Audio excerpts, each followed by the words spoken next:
मुलांच्या शैक्षणिक आणि मानसिक आरोग्यामध्ये पालकांची काय भूमिका असते यावर आपण आज टॉक अँड टॉकवर गप्पा मारणार आहोत.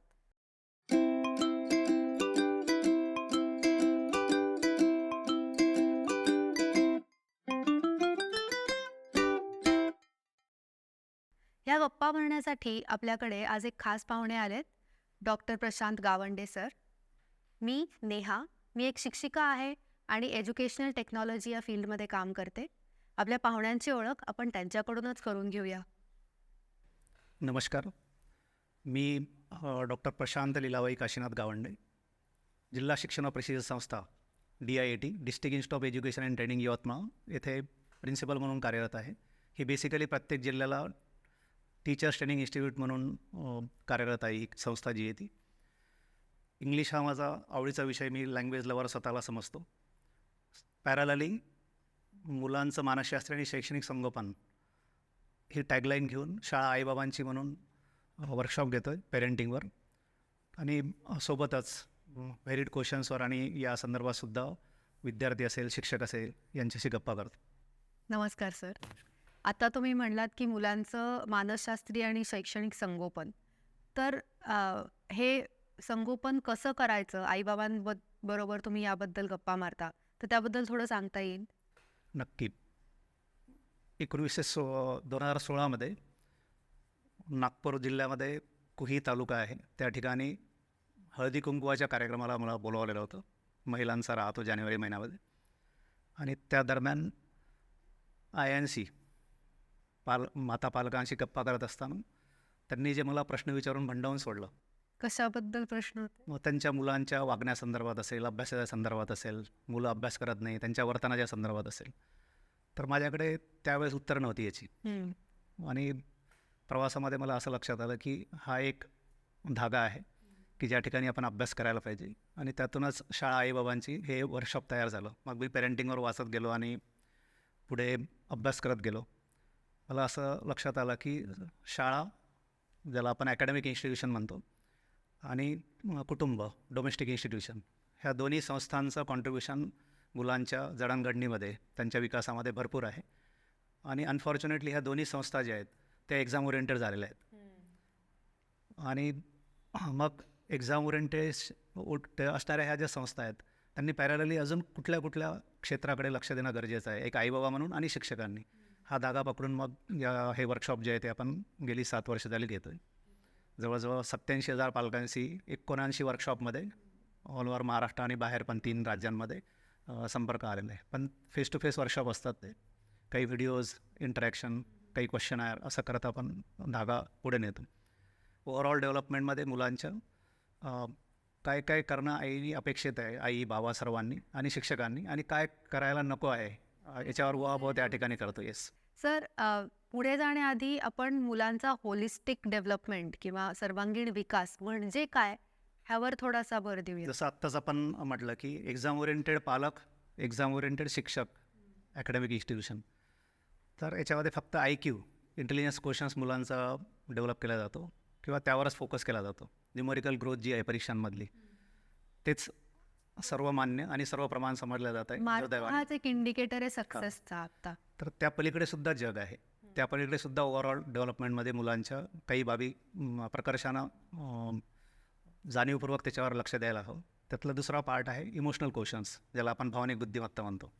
डॅनियल गोलमन नावाचं मानसशास्त्रज्ञ आहे, त्यांनी याच्यावर भरपूर लिहून ठेवलेलं आहे. जवळजवळ जगातल्या प्रमुख सर्व भाषांमध्ये त्या पुस्तकाचं भाषांतर पण झालेलं आहे. वर्किंग विथ इमोशनल इंटेलिजन्स नावाचं. भावनिक बुद्धिमत्ता. भावनिक बुद्धिमत्ता त्यासोबतच मग म्हणजे हा EQ झाला. आता सोबत आहे SQ.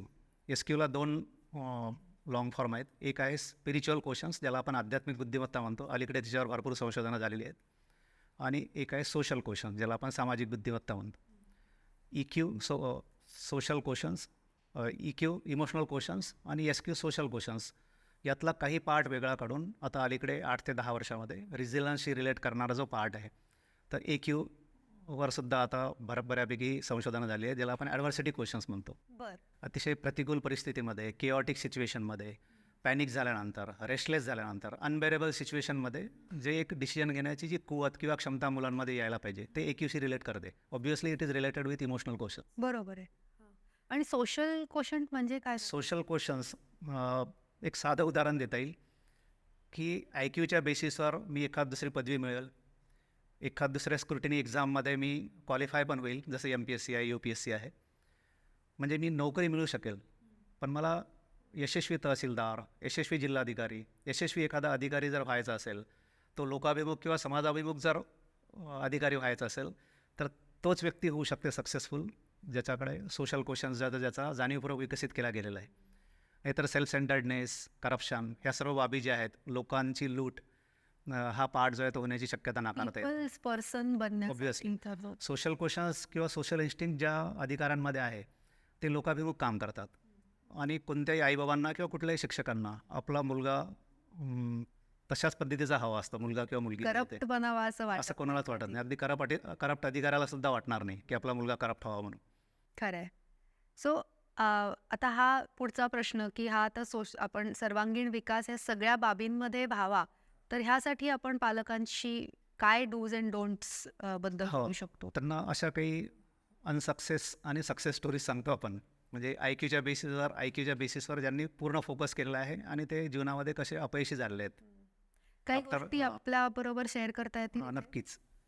एक साधं उदाहरण देता येईल आपल्या याच्यामध्ये की IIT मधून पासआउट झालेला एक मुलगा, जो टॉप 10मध्ये तिथले पण, तिथून मग फॉरेनमध्ये जाऊन MS काय केलं, लाखो रुपयाचं पॅकेज काय मिळवलं जवळपास 20 ते 25 वर्षापूर्वी. आणि त्याला असं वाटलं की why don't we try UPSC. नंतर UPSC ट्राय केलं आणि IPS केडर मिळालं त्याला जे सेकंड अटेम्प्टमध्ये. एका जिल्ह्यामध्ये जिल्हा पोलीस अधीक्षक म्हणून रुजू झाला. तोपर्यंत साधारणतः 30-31 वर्षाचा तो झालेला होता. मीनव्हाईल लग्न झालं, गोड मुलगी झाली, सुस्वरूप आणि उच्च विद्याभूषित पत्नीसुद्धा त्याला मिळालेली होती. या पार्श्वभूमीवर एक 9-10 महिन्याची मुलगी असताना हा जो SP साहेब आहे, जो आता मुलांच्या वर म्हणजे त्यावेळेस त्यांनी काही फार असं विचार केलेला नव्हता. SP साहेबांचा पूर्ण ताफा जो एका रेस्ट हाऊसला आला, आतमध्ये गेले अँटी चेंबरमध्ये, दरवाजा बंद केला आणि आपल्या कमरेला असणारी रिव्हॉल्वर जी आहे ती आपल्या डोक्यामध्ये रिचवली, पूर्ण जी आहे ती, आणि आपल्या जीवनयात्रा संपवली. आता हे जे SP साहेब आहे, ज्यांनी IIT पूर्ण केलेलं आहे, MS पूर्ण केलेलं आहे, लाखो रुपयाचं पॅकेज सोडून इकडे UPSCसुद्धा क्रॅक करून इकडे आलेले आहेत, तर त्यांच्या IQवर आपण शंका घेऊ शकतो का? इंटेलिजन्स क्वेश्चन्सवर डेफिनेटली नाही. मग त्यांच्या आयुष्यामध्ये काय मिसिंग आहे? तर त्यांच्या आयुष्यामध्ये मिसिंग आहे इमोशनल क्वेश्चन्स, सोशल क्वेश्चन्स आणि ऑब्व्हियसली ॲडव्हर्सिटी क्वेश्चन्स. काय वाटेल ते झालं तरी चालतं आहे, माझं जीवन प्रत्यक्ष मृत्यू येण्यापूर्वी नाकारणं हे चुकीचं आहे. हा भाव निर्माण करणारी जी क्षमता निर्माण करते ते असते ॲडव्हर्सिटी क्वेश्चन्स, ज्याला आपण संकटकालीन बुद्धिमत्ता म्हणतो. Despite all the adverse circumstances, chaotic situation, panic situation, critical सिच्युएशनमध्ये सुद्धा मला मरूच देत नाही, ती आहे ॲडव्हर्सिटी क्वेश्चन, ज्याला आपण संकटकालीन बुद्धिमत्ता. म्हणून IQवर फोकस करून मुलांचा ही ग्रोथ करणे याला मी नक्कीच नाकारणार नाही, त्याला सिग्निफिकन्स आहेच. पण पॅरॅलली त्याचा इमोशनल क्वेश्चन्स, छोट्या छोट्या गोष्टींना मुलं पॅनिक होत आहेत. आता अगदी मुलांच्या हातून मोबाईल हिसकून घेतला आईने किंवा बाबांनी, तरी सुसाईड केलेल्या घटना आम्ही आता ऐकतो. हे काही फार हे नाही. हे का बरं हो? तर याचं कारणच असं आहे की आपल्या भावभावनांवर नियंत्रण ठेवणे हा जो पार्ट आहे तो मुलांना जमत नाही. वर्ल्ड हेल्थ ऑर्गनायझेशननी 1997ला 1997ला 10 जीवन कौशल्य रेक्टिफाय केलेली आहेत. 10 जीवन कौशल्य. त्याच्यामध्ये मग सेल्फ इस्टीम आहे, स्वची जाणीव, त्यानंतर एम्पॅथी आहे, नंतर इंटरपर्सनल रिलेशन्स आहे, इफेक्टिव्ह कम्युनिकेशन्स आहे, आणि त्यातल्या आपल्या दृष्टीनं सर्वात महत्त्वाचे आहेत 2, तो आहे कोपिंग विथ इमोशन्स आणि कोपिंग विथ स्ट्रेस. आपल्या ताणतणावाचं व्यवस्थापन करणे, समायोजन करणे त्याच्यासोबत, आणि आपल्या भावभावनांवर नियंत्रण ठेवणे, हे जे दोन्ही आहे हे आपल्या इमोशनल क्वेश्चनशी रिलेट करतात. बरोबर. आणि मुलांसाठी तर सध्या परीक्षा हा इतका मोठा स्ट्रेसफुल विषय झालेला आहे की त्यांचं मग शैक्षणिक आणि मानसशास्त्रीय संगोपन हे एकत्र करणं गरजेचं आहे. मुळात तो मुलांसाठीचा स्ट्रेसचा विषय नाहीच आहे, तो पालकांनी स्ट्रेस निर्माण केलेला आहे. आणि दुसरा घटक आहे ज्याला आपण अकॅडमिक इन्स्टिट्यूशन म्हणतो, शैक्षणिक संस्था, ते दोन्ही संस्था पूर्ण फोकस जर एक्झामवरच करत असतील, दुसरं काहीच महत्त्वाचं नाही असं जर वाटत असेल, तर मुलांवर ऑब्व्हियसली स्ट्रेस येणं हे गरजेचंच आहे. परीक्षा सोडून घरामध्ये दुसऱ्या कुठल्या चर्चाच होणार नसेल, अभ्यास सोडून दुसऱ्या चर्चाच होणार नसेल, तर मुलांवर हा अनाहूत ताण जो आहे तो येणं साहजिकच आहे. त्याला जबाबदार मी स्वतः तरी विद्यार्थी किंवा मुलं नाही, तर त्याला जबाबदार पालक आहेत आणि सिस्टम आहे ही एज्युकेशनल सिस्टम जी आहे ती. बरोबर आहे. पण मग आपण पालकांना जेव्हा डूज अँड डोंट्स सांगतो, तर त्यातले काही असे चेक करण्यासारखे पॉइंट्स आहेत का? नक्कीच भरपूर आहे. आपण सांगतो पालकांना की you wait as well as let them wait. म्हणजे पेशन्स ठेवणे हा जो पार्ट आहे, संयम ठेवणे. एज्युकेशन पी हळद हो गोरी शिक्षण असा काही प्रकार नाही आहे, इकडून सोडलं आणि तिकडून झालं जे. एज्युकेशन ही एक डायनॅमिक प्रोसेस आहे, अखंड अविरत चालणारी प्रक्रिया आहे. ती ट्रान्झिटरी प्रोसेस आहे, अल्टरनेटिव्ह प्रोसेस आहे, ती बदलणारी प्रक्रिया आहे आणि ऑब्व्हियसली ती ग्रॅज्युअल प्रोसेस आहे, हळूवारपणे. आणि हा ग्रॅज्युअलनेस जो आहे तो इंडिव्हिज्युअली डिफर करतो. इथे आपण 5-10 लोक आहे समजा, तर जे काही कंटेंट माझ्यापर्यंत येणार आहे क्लासरूम सिच्युएशनमध्ये कुठेही त्या याच्यामध्ये, तर आपल्या सर्वांचं ॲक्विजिशन जे आहे ते इंडिव्हिज्युअली डिफर करते. अगदी. आणि त्या एकाच पातळीवर या सर्वांना मोजणं हे मला वाटते त्या प्रत्येक इंडिव्हिज्युअलला झालेला अन्याय असतो. अगदी. त्याच्यावर वेट करणे, वाट पाहणे असं वेगवेगळ्या पद्धतीने आपण सांगतो. दुसरा एक पार्ट आहे की generate the can attitude among the students or among the kids. Can attitude. Yes you can. तू हे करू शकतोस, तू हे करू शकतेस, असा भाव कायम दोन्ही संस्थांनी जाणीवपूर्वक इंटेन्शनली मुलांमध्ये इन्कल्केट करणे. अरे तुला काहीच येत नाही, तुला काहीच येत असं नाही. म्हणायचं. त्याचं कोरिलेशन इन्स्ट्रक्शन अँड कमांड्सची पण आहे, आपण ज्या सूचना देतो आणि या ह्याच्यात. कॅन ॲटिट्यूड जो आहे तो अतिशय मुलांमध्ये आत्मविश्वास निर्माण करण्यासाठी सपोर्ट करतो. आणि हा कोण जनरेट करतो, तर ऑब्व्हियसली त्यांच्या अवतीभोवती कायम असणारे जे लोक आहेत तेच जनरेट करू शकतात. बरोबर. त्यासाठी काही कुठल्या फिलॉसॉफीची किंवा पुस्तकं वाचण्याची गरज सगळ्यात नाही. जास्त विश्वास ज्यांच्यावर आहेत ती. आणि मुलांना अभिव्यक्त होण्याची संधी देणे, एज बॅरियर न ठेवता अभिव्यक्त होण्याची संधी देणे. एज बॅरियर, मोठ्यांसमोर बोलायचं नाही बोलायचं हा जो आहे तो, let them communicate, let them express themselves by their own, हा जो पार्ट आहे तो तिथे आहे. मुलांना त्यांच्या लेवलवरची त्यांना काय वाटतं हे जास्त महत्त्वाचं आहे. त्याच्यामुळं मुलांचं काळजीपूर्वक ऐकून घेणे शिक्षकांनी आणि पालकांनीसुद्धा. एक छान वाक्य इंग्लिशमध्ये आहे, when the child is before you it's not time to teach, it's time to learn, असं म्हटलेलं आहे. जेव्हा मुलं समोर असतात त्यावेळेस ही शिकवण्याची गोष्ट नसते किंवा शिकवण्याची वेळ नसते, ती शिकण्याची वेळ असते. पण इनफॅक्ट सर तुम्ही आता मला जे सांगताय ते सगळं उलटच बघायला एक्झॅक्टली. मिळतं. त्याच्यामुळेच तर मुलं समोर असली की फक्त शिकवतच असतो आपण. सर्वच जण म्हणजे ज्यांची कुवत नाही ते पण शिकवत राहतात. म्हणजे कुवत असणाऱ्या व्यक्तींनी शिकवावं इथपर्यंत ठीक आहे, सर्व लोक त्यांच्या अगदी मागे लागले असतात. हे पटवून कसं द्यायचं लोकांना? तोच धागा पकडून आपण आता शाळा आईबाबांची, हा म्हणजे आईबाबांच्या कानपिचक्या घेण्याचा कार्यक्रम आहे हा जो आहे. आमच्या इकडे विदर्भामध्ये एक शब्द आहे वापरतो आम्ही, आणि तो आहे, मी सुरुवातीलाच म्हणतो की सर्व एलपाड्या मायबापांचं स्वागत आहे आईबाबांच्या शाळेमध्ये. एलपाडे मायबाप म्हणजे अनवॉन्टिंग नोजिंग करणारे जे लोक आहेत, अननेसेसरी नोजिंग मुलांच्या आयुष्यामध्ये नाक खुपसणारे जे लोक आहेत, हे एलपाडे लोक आहेत. मुलांना त्यांच्या मदतीची अपेक्षा नसतानासुद्धा मदत करणारे लोक आहेत. त्यांच्या डिमांड नसताना त्यांच्या गरजा अगोदरच पूर्ण करणारे जे लोक आहेत, हे सर्व एलपाडे या कन्सेप्टमध्ये म्हणतात. तिकडे इनफॅक्ट त्याला म्हणतात चांगलं पेरेंटिंग, असं खूप जणांना वाटतं. नाही, नक्कीच नाही आहे ते जे आहे ते. उलट मला तर वाटते की जुनं जे पेरेंटिंग होतं, जिथे अशिक्षित किंवा अल्पशिक्षित आईबाबा होते समजा त्यावेळेस, तर मला वाटतं ते मानसशास्त्राला धरून होतं. इंग्लिशमध्ये छान वाक्य आहे की more we qualified, more we problematic for our kids. जेवढे जास्त शिकले, विथ रेअर एक्सेप्शन ऑब्व्हियसली, काही क्वचित अपवाद सोडून द्या, but exception never be generalize. म्हणजे जेवढे जास्त शिकलेले लोक तेवढे जास्त प्रॉब्लेमॅटिक लोक आहेत आपल्या मुलांसाठी पेरेंटिंगमध्ये जे आहे ते. का बरं? त्यांच्या अपेक्षा इतक्या वाढून गेलेल्या आहेत, त्यांचं जे काही राहून गेलेलं आहे त्यांच्या स्वतःच्या आयुष्यामध्ये, त्याची परिपूर्ती करण्यासाठी असणारं एक लिव्हिंग ऑब्जेक्ट जे आहे ते म्हणजे त्यांचं मूल असतं. आणि इथेच सर्व मिसिंग याच्यात. त्याच्यामुळे मुलांना ताण येत आहे, मुलांना आईबाबा नकोसे वाटत आहेत अनेक घरी जे आहे ते. आईबाबा जर एक आई किंवा बाबा म्हणून जर मी रिजेक्टेड असेल माझ्या मुलांच्या आयुष्यामध्ये, तर what help with such type of parenting, याला काय पेरेंटिंग. हां, आणि खूप हे अस्वस्थ करणारं आहे एकंदरीत जे आहे ते. म्हणून मला असं वाटतं की एक पॅरलली हे एक सोशल काम आहे, म्हणून आईबाबांसोबत गप्पा करून जेवढं काही करता येईल तो प्रयत्न जो आहे तो चाललेला आहे. मुलांमध्ये आता जो एक सर्वंट मेंटॅलिटी ही जी आहे, कुठल्याही अगदी कॉर्पोरेट वर्ल्डमध्ये किंवा हे अगदी टॉपची जी मुलं आहेत IIT मधली सुद्धा किंवा दुसऱ्या कुठल्या मेडिकल फील्डमधली, तर यांनासुद्धा कुठेतरी नोकरीच करावीशी वाटते. तर हे जे नोकरी करावं वाटणं हा जो पार्ट आहे, हा सर्वंट मेंटॅलिटीमधून आलेला आहे याच्यात. तर आता सर्वच्या सर्वच मुलांना भविष्यामध्ये नोकऱ्या असणार नाही आहेत. त्याच्यामुळं शाळांची, पालकांची, कुटुंबाची ही जबाबदारी ठरते की सायमल्टेनियसली एक ओनर्स ॲटिट्यूड सुद्धा तयार करणे. पण हा पालकांमध्येच नसेल तर मुलांमध्ये कसा नक्कीच येईल? सर्व तोच पार्ट आहे ना मग. म्हणजे आपला पूर्ण फोकसच पालकांवर आहे, म्हणून त्याला टायटलच शाळा आईबाबांची म्हटलेलं आहे. मुलांना जर शाळेमध्ये बऱ्यापैकी जर इम्प्रूव्ह व्हायचं असेल, ग्रो जर करू द्यायचं असेल, तर पहिल्यांदा आईबाबांची शाळा देणं गरजेचं आहे.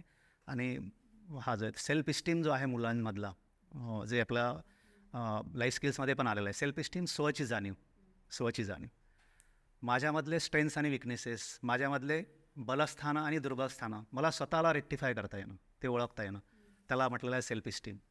नागपूरचे बोबडे नावाचे कवी आहे, त्यांनी खूप छान या ओळी जे आहेत त्यांच्या ओळी याच्याशी कोरिलेट करता येऊ शकतात. ते असं म्हणतात की सागर पोहत बाहुबळाने, नाव तयास मिळो न मिळो रे. जो स्वबळावर सागर पोहून जाण्याची हिंमत ठेवतो, त्याला मध्ये नाव मिळाली काय किंवा नाही मिळाली काय काही फरक पडत नाही. सागर पोहत बाहुबळाने, नाव तयास मिळो न मिळो रे. पुढं ते असं म्हणतात की स्वयेचं जो तेजोन्निधी तरणी, तत्कृती दीप जळो न जळो रे. जो तेजोन्निधी तरणी आहे, सूर्य आहे, स्वयंप्रकाशित आहे, त्याच्या घरी दीप जाळले काय किंवा नाही जाळले काय काही फरक पडत नाही. पुढं ते असं म्हणतात की जो करी कर्म आहे तू निरंतर, वेद तयास कळो न कळो रे. जो आहे तो आणि निरंतर काम करतो, कन्सिस्टंटली काम करतो, गीतेमधल्यासारखं फलकी इच्छा न करते हुए काम करतो, त्याला वेद कळाले काय किंवा नाही कळाले काय काही फरक पडत नाही. पुढं ते असं म्हणतात की ओळख पटली ज्यास स्वतःची, देव तयास मिळो न मिळो रे. ज्याला स्वतःची ओळख पटली त्याला मंदिर, मस्जिद, गुरुद्वारा याची उंबरठी जाण्याची गरज नाही.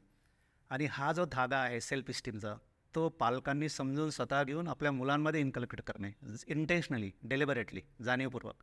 आणि शाळा नावाची ही जी संस्था आहे, त्यांनीसुद्धा हे जाणीवपूर्वक याच्यासाठी एफर्ट घेणं, कन्सिस्टंट एफर्ट घेणं, पुन्हा सातत्यपूर्ण, हे फार महत्त्वाचं आहे. खरंच गरजेचं आहे. तुम्ही सर सूचना आणि कमांड याबद्दल obviously. सांगत होतात. Instructions and commands in both the institutions, that is domestic. आपण सर्व आता त्या बरोबर. संदर्भातच बोलत आहे.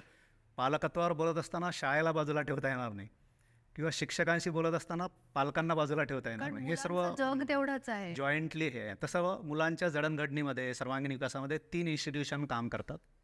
एक आहे डोमेस्टिक इन्स्टिट्यूशन, ज्याला आपण कुटुंब म्हणतो. दुसरं आहे अकॅडमिक इन्स्टिट्यूशन, ज्याला आपण शाळा महाविद्यालय म्हणतो. आणि तिसरं आहे सोशल इन्स्टिट्यूशन. पण ही जी समाज नावाची जी संस्था होती, त्याच्याकडून फार अपेक्षा आता करता येऊ शकत नाही. कारण आता थोडं हां. क्लिअर फॅमिली सर्व आणि या सर्व याच्यामध्ये जसं न्यूक्लिअर फॅमिलीमध्ये म्हटलंच तुम्ही, तर ते संदर्भात सांगता येऊ शकते की फ्लॅट कल्चर आहे, अपार्टमेंट कल्चर आहे, हे वाढत चाललेलं आहे. उपरोधानं असं म्हटलं जाते की where the culture flats they are called flat. अरे अपार्टमेंटला असं म्हटलं जाते की where the man is apart from another man they are called apartment. अरे अरे माणसं माणसापासून विलगवणारे जे अपार्टमेंट आहे, या याच्यामध्ये जिथे सोशल इन्स्टिट्यूशन जे एक व्हायटल रोल होता त्यांचा, अगदी गावामध्ये जर वरिष्ठ लोक, ज्येष्ठ लोक जर चालत असले तर मुलं बगल द्यायचे, असे बाजूला निघून जायचे, तो प्रकार राहिलेला नाही. एक हिंदीमध्ये छान वाक्य आहे, हिंदी उर्दूमध्ये, की माहौल का जहर अब इस कदर मुझमें भर गया, माहौल का जहर समाज समजा बाहेरचं, इस कदर मुझमें भर गया, साप ने मुझको काटा, बेचारा साप ही मर गया. अरे बापरे. साप जर मला चावला तर सापच मरण्याची दाट शक्यता आहे. इतकं सोशल लेवलवर डिग्रेडेशन आणि हे सर्व झालेलं आहे. त्याच्यामुळं आता 2च संस्थांची अकाउंटेबिलिटी जी आहे ती दिवसेंदिवस वाढत आहे. ती आहे कुटुंब आणि शाळा. शाळेला हातवर करता येणार नाही, आणि कुटुंबातल्या कोणत्याही सदस्याला तुम्ही कितीही तुमचं हेक्टिक शेड्यूल असेल, काहीही असेल, तरी वेळ द्यावाच लागेल.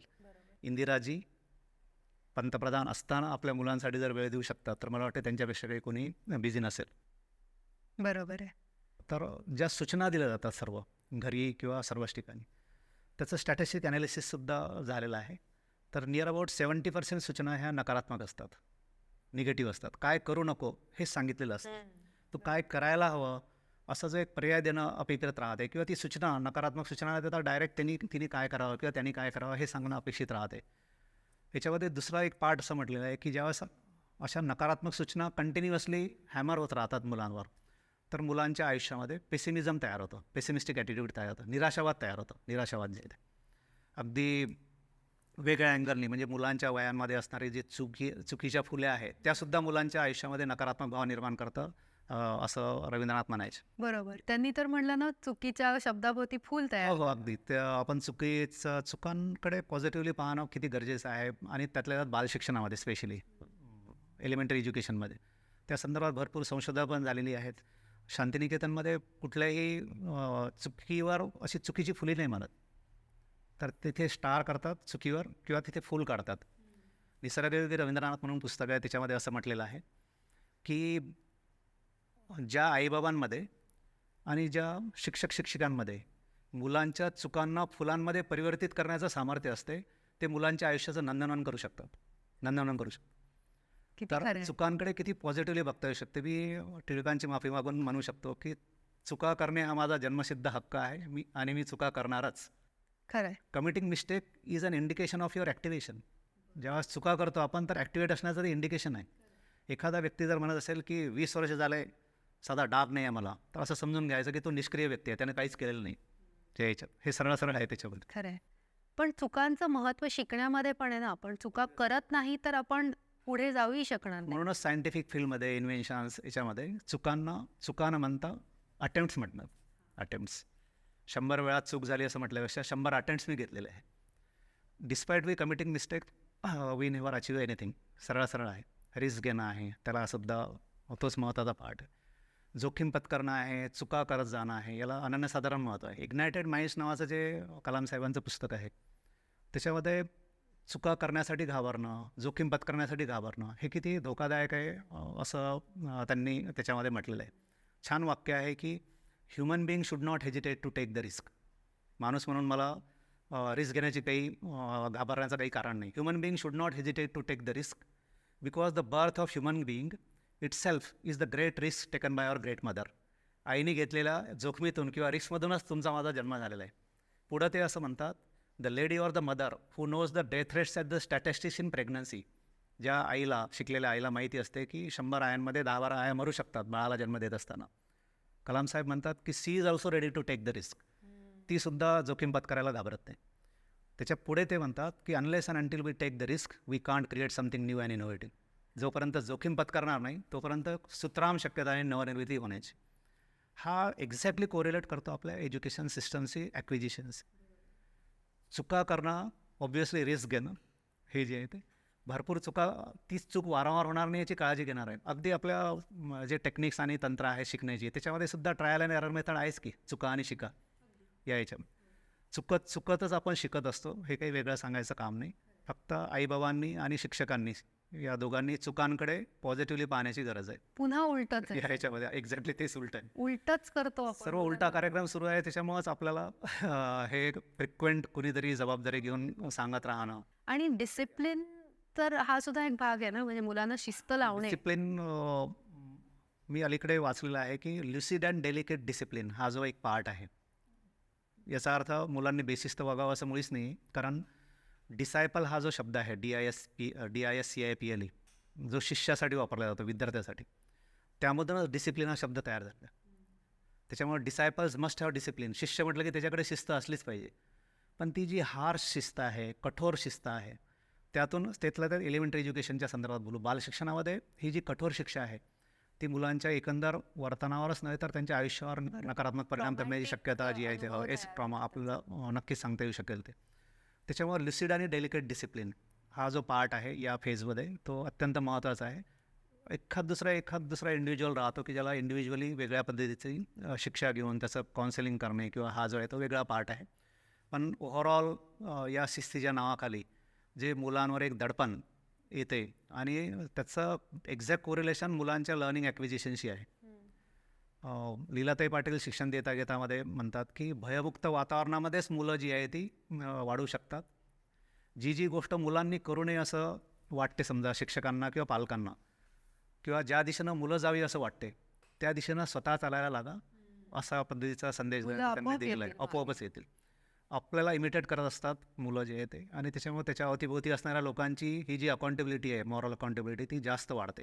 आणि मुलांवरचं जे प्रेशर आहे, म्हणजे आपण पालक आणि शिक्षक. आता शिक्षक सुद्धा खरं तर मुलांचे पालकच असतात, तर हा. त्यांना 2 प्रकारचा रोल सांभाळावा लागतो. ऑब्वियसली आम्ही शिक्षक आता टीचर ट्रेनिंग इन्स्टिट्यूटमध्येच काम करण्याची सेवा करण्याची मला संधी मिळाली आहे. आम्ही शिक्षकांसमोर जाणीवपूर्वक इंटेन्शनली मी एक नवीन शब्द आता वापरतो आहे. शिक्षकांचं मी इमोशनल व्हाईटमेलिंग करतो. म्हणजे व्हाईटमेलिंग, ब्लॅकमेलिंग आपल्याला माहिती आहे. त्याच्या उलटं. ब्लॅकमेलिंगमध्ये इंटेन्शन वाईट असते. व्हाईटमेलिंगमध्ये इंटेन्शन माझं सॅक्रेड आहे, पायस इंटेन्शन आहे की समोरच्या व्यक्तीमध्ये समोरच्या व्यक्तिसमूहामध्ये एक पॉझिटिव्ह किंवा सकारात्मक बदल व्हावा, ही एक पवित्र भावना माझी आहे. त्याला व्हाईटमेलिंग म्हणतो आपण. व्हाईटमेलिंग शिक्षकांसमोर बोलत असताना आम्ही म्हणतो की बॅचलर शिक्षक असो की लग्न झालेलं असो, तर शिक्षकी पेशात आलेले जे कोणी पुरुष असेल किंवा स्त्रिया असेल, शिक्षक शिक्षिका असेल, त्यांच्या आयुष्यामध्ये वांजटेपण नाही आहे. अपत्यहीन राहणार नाही, ते अपत्यहीन राहणार नाही.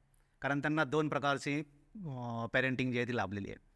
मुळात बहुतांश लोक जे आहे ते बायोलॉजिकल पॅरेंट असतात, त्यांनी आपल्या मुलाबाळांचे ते जे आहे ते आईवडील असतात. आणि ऑब्व्हियसली ते शाळांमधले किंवा त्यांच्या वर्गामधल्या मुलांचे ते सोशल पॅरेंट पण असतात, सामाजिक पालकत्व स्वीकारलेले. अनफॉर्च्युनेटली बायोलॉजिकल पॅरेंट म्हणून असणारा कॉन्शियसनेस, अवेअरनेस, इंटेन्सिटी, आपल्या कुवत नसणाऱ्या स्वतःच्या मुलांवर दाखवण्यात येणारा विश्वास जो आहे, ह्या सर्व बाबी ज्या आहेत त्या कॅरी फॉरवर्ड होत नाही क्लासरूम सिच्युएशनमध्ये किंवा शाळांमध्ये. हे दुःख नाही या सर्व सिस्टमचे जे आहे ते. तो जर कॅरी फॉरवर्ड करता आला समजा, म्हणजे मी सोशल पेरेंट म्हणून आणि बायोलॉजिकल पेरेंट म्हणून माझा, कारण इंडिव्हिज्युअल तोच आहे, एकच व्यक्ती आहे, त्याच्यामध्ये जर माझा डिफरन्स नसेल, ती जर व्हॅक्यूम मी तयार करणार नसेल, तर मला वाटते दोन्ही ठिकाणी खऱ्या अर्थानं तो न्याय देत असेल. विश्वासाचा मुद्दा खूप महत्त्वाचा आहे सर. ऑब्व्हियसली म्हणजे एक शिक्षक समजा, मी एक बाप पण आहे, एक वडील आहे, मग मी माझ्या मुलावर दाखवणारा जो विश्वास आहे त्याच्या कुवतीनुसार किंवा कुवत नसतानासुद्धा तोच विश्वास मी माझ्या क्लासरूममधल्या मुलांवर का बरं दाखवू नये, हा सोशल पेरेंटिंगचा पार्ट येतो या ह्याच्यात. सिस्टमच मुळात 2 गोष्टीवर मला वाटतं एज्युकेशनमध्ये सिस्टममध्ये काम करणारे चलता आहे, बाय दी वे अशा लोकांनी यूज नाही. AT असा शब्द वापरला जातो असिस्टंट टीचरसाठी. AT मुलं शाळांमध्ये नावं राहतात शिक्षकांचे आणि त्याच्यासमोर AT लिहून राहतात. तर उपरोधानं असं म्हटलं जाऊ शकते की AT stands for assistant teacher, but unfortunately it becomes accident teacher. अरे, अपघातानं झालेले शिक्षक पण असतात, चला बाय दी वे. या सिस्टममध्ये काम करत असताना जाणीवपूर्वक असणारे लोक हा एक महत्त्वाचा पार्ट आहे. संयम आणि संवेदनशीलता हा आत्मा आहे शिक्षकी पेशाचा जो आहे, शिक्षकी पेशाचं. ऑब्व्हियसली तो पेरेंटिंगलासुद्धा लागू पडतो. बरोबर. We have to wait. हे एकदा मला करता आलं, माझ्या मुलांवर स्वतःचा विश्वास दाखवता आला, मी जर शिक्षक किंवा शिक्षिका असेल, माझ्या शाळेतल्या मुलांवर विश्वास दाखवता आला की त्यांचं बहरणं जे आहे ते पक्कं झालेलं आहे, पक्कं झालं. आणि त्याचे एक्झॅक्ट अपोजिट बहुतांश ठिकाणी होते. काही खूप नंदनवन फुलवणारे लोकंसुद्धा सिस्टममध्ये आहेत. They are the icons actually.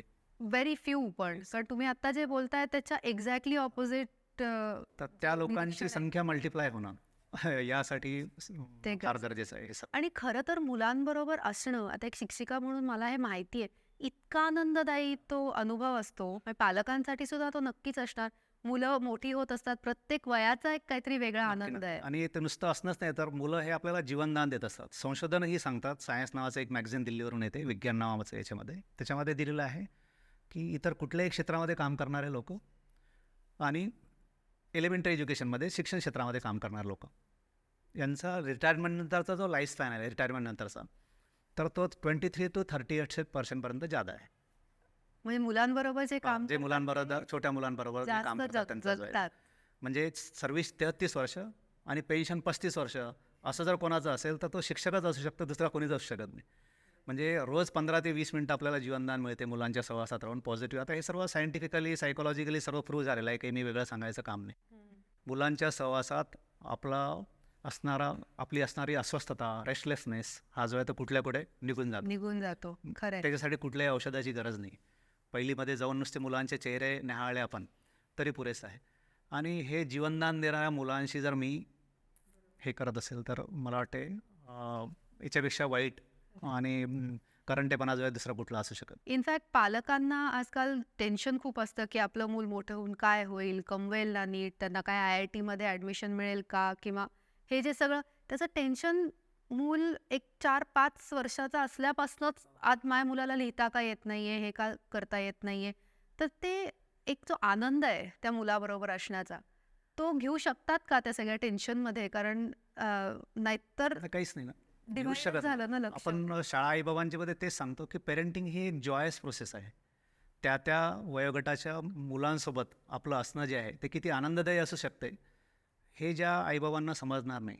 त्यांचं पेरेंटिंग मिसिंग असते. सरळ सरळ जे आहेत नुसतं असणं नाही तर त्यांच्यासोबतचं असणं त्यांच्यासोबत त्या फेजमध्ये जे आहेत अगदी शैशवावस्थेमध्ये असणारे जी मुलं आहेत त्यांच्यासोबतचं असणं वेगळा पार्ट आहे. ही जी छोटे छोटे बालकं आहेत त्यांच्यासोबतचं असणं वेगळं आहे. टीनेजर मुलांसोबतची जी पेरेंटिंग आहे ती वेगळा पार्ट आहे. काही तर उदाहरणं देता येतील डूज अँड डोंट्सची? डूज अँड डोंट्सचे तर डोंट्सच्या संदर्भात आपल्याला एक आपण सांगतो की व्हॉट नॉट टू डू असं पालकांच्या संदर्भात. तर मुलांसोबत डोंट बी हेस्टी असं म्हटलं आहे फॉर देअर रिझल्ट. आउटकमसाठी रिझल्टसाठी घाई करू नका असं म्हटलं आहे. They have to wait. जसं आता तुम्ही आत्ता म्हटलं आहे की 5 वर्षाचा असतानाच तो काय बनणार आहे, त्याने काय करायला हवं वगैरे हे सर्व आत्तापासूनच चाललेलं आहे याच्यात. त्या 5 वर्षाच्या मुलाला नेमकं काय हवं आहे याचा विचार न करता सर्व इंजेक्ट करणं, एन्फोर्स करणं चाललेलं वर्षाचे आहे. होते सर, मला तुम्ही विचारलं असतं तर मला आंब्याचं झाड बनायचं होतं. हां कारण ते छान सगळ्यांना सावली देतं, किती सुंदर असतं ते झाड. पण अ, मुलांच्या आयुष्यामध्ये अनवॉन्टिंग नोजिंग करू नका असं म्हटलेलं आहे नॉट टू डूमध्ये जे आहे ते. खूप शब्दांचा भडीमार मुलांवर केल्यापेक्षा त्यांना काय म्हणायचं आहे हे तुम्ही ऐका. म्हणजे लिसनरची भूमिका घ्या एकदम, ज्याला आपण कॉन्शियस लिसनर किंवा पेशन्स लिसनर असं म्हणता येऊ शकते. आणि हे त्याच्या एक्झॅक्टली अपोजिट होते. मुलं गप्प असतात आणि बाकीचे सर्व लोक बोलत असतात. त्याच्या उलटं करणं गरजेचं आहे. Don't be panic for their mistakes. आपण आता मिस्टेक्सवर बोललो की त्यांच्या चुकांमुळं तुम्ही पॅनिक होऊ नका.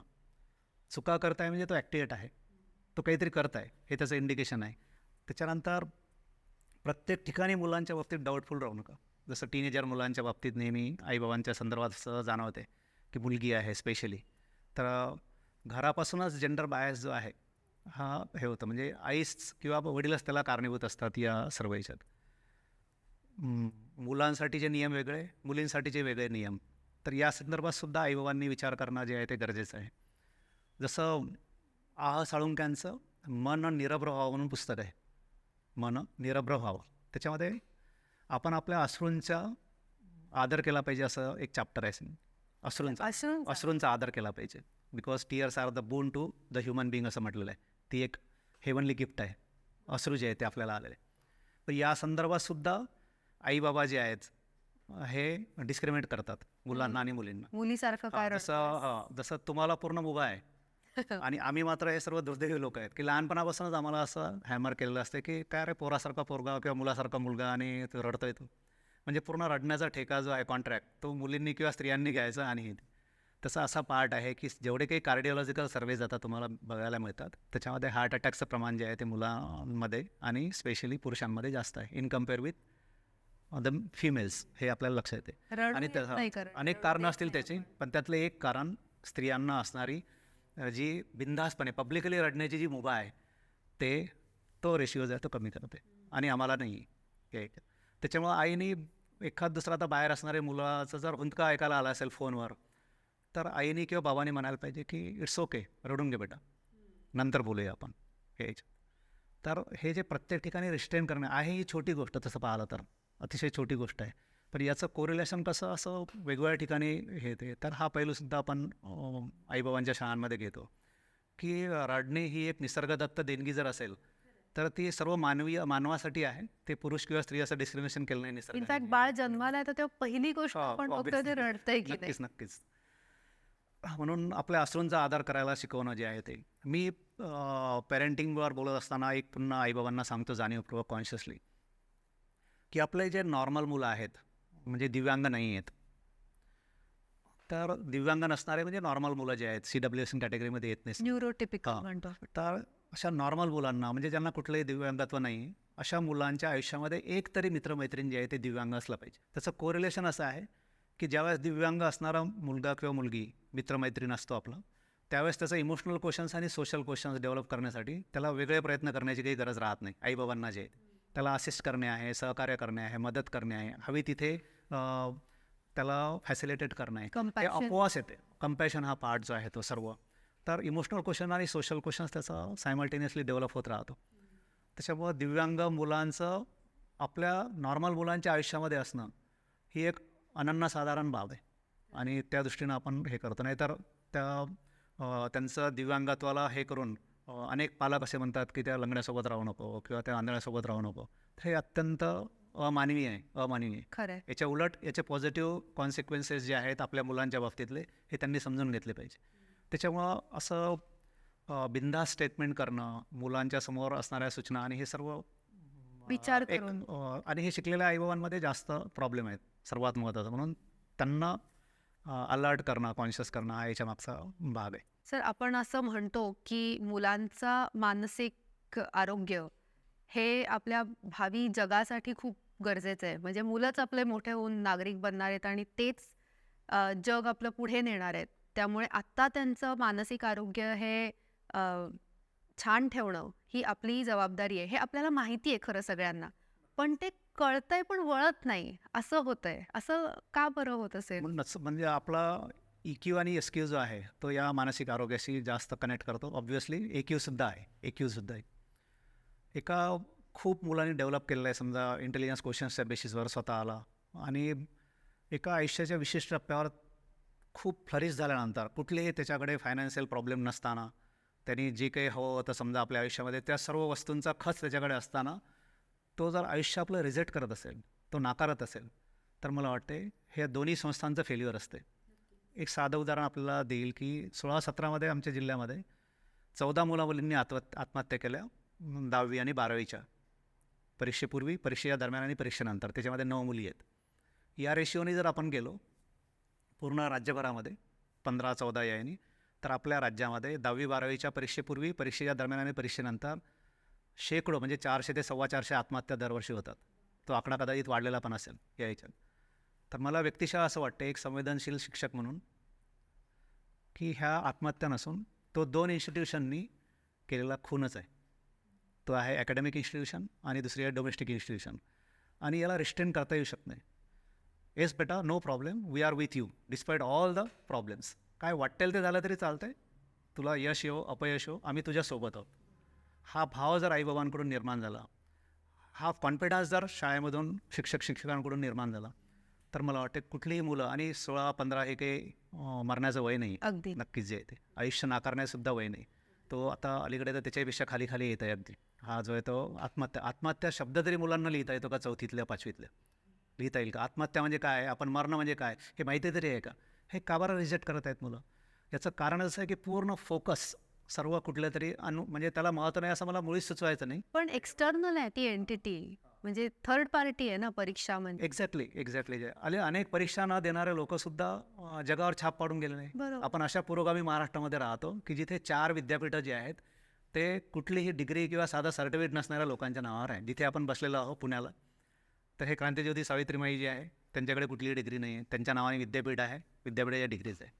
आम्ही ज्या विद्यापीठाच्या परिक्षेत्रामध्ये आहोत समजा अमरावतीला, साधं सर्टिफिकेटसुद्धा नाही, संत शिरोमणी गाडगेबाबांच्या नावाने ते विद्यापीठ आहे. कुठे शाळेत गेलेलं नाही, काही नाही आहे ते. पुढे तिकडे गेलो की नागपूर विद्यापीठ आहे, राष्ट्रसंत तुकडोजी महाराज 4थ्या वर्गातून शाळा दिलेला, हा शाळा सोडून दिलेला, हा शाळाबाह्य मुलगा आहे. ग्रामगीता, हजारो लोकांनी प्रोफेसरनी त्यांच्यावर PhD केलेलं आहे ग्रामगीतेवर जे आहे ते त्या ह्याच्यात. इकडे आलो उत्तर महाराष्ट्र विद्यापीठामध्ये, अगदी गाडगेबाबांची बहीण शोभाबाई अशा बहिणाबाई चौधरी जी आहे त्यांच्या नावाने विद्यापीठ आहे. म्हणजे एक याचा अर्थ शिकण्याला किंवा डिग्रीला महत्त्व नाही असं मला मुळीच सुचवायचं नाही, पण त्याच्या पलीकडे सुद्धा एक नॉलेज आणि लोकशिक्षकाचा जो पार्ट आहे, शिकण्याचा जो पार्ट आहे, तो कंटिन्युअसली सुरू ठेवता येऊ शकते. म्हणजे आणि शिक्षण संस्था आणि शिक्षण शिक्षण हे एकत्र दरवेळी असलंच पाहिजे असं नाही. असं आपण मुळीच नाही. शिकतच असतो. हो, ऑब्व्हियसली. आणि 4 भिंतीच्या बाहेरचं शिकणं जे आहे त्यालाच खऱ्या अर्थानं शिकणं म्हणता येऊ शकते. ह्या जसं कोठारी आयोगाने या सर्व याच्यामध्ये म्हटलेलं आहे की शाळेच्या 4 भिंतीच्या आत आणि शाळेच्या बाहेरसुद्धा मुलांचं जे भविष्य आहे ते शेप केलं जात असतं. थँक्यू सर, तुमच्याबरोबर आत्ता गप्पा मारून खूप एनलाइटनिंग गोष्टी समजल्या, आणि मुलांवर अनकंडिशनली प्रेम केलं पाहिजे, मुलं कशीही असली तरी, हे खरंच आपण सगळ्यांनी लक्षात ठेवायला हवं. दिव्यांग मुलांच्या आईकडे किंवा बाबाकडे बघायचं, नॉर्मल मुलांच्या आईबाबांनी. छोट्या छोट्या गोष्टीमध्ये आनंद घेणाऱ्या त्या दिव्यांग मुलांच्या आई बाबांकडे आपल्या सर्व समस्यांची उत्तरं जी आहे ती त्यांना मिळतील. खरंच. Thank you sir. आपल्याला हा व्हिडिओ आवडला असेल तर जरूर लाईक करा, चॅनलला सबस्क्राईब करा आणि तुमचं काय म्हणणं आहे ह्याच्या बाबतीत ते आम्हाला कॉमेंट्समध्ये नक्की लिहून कळवा. धन्यवाद.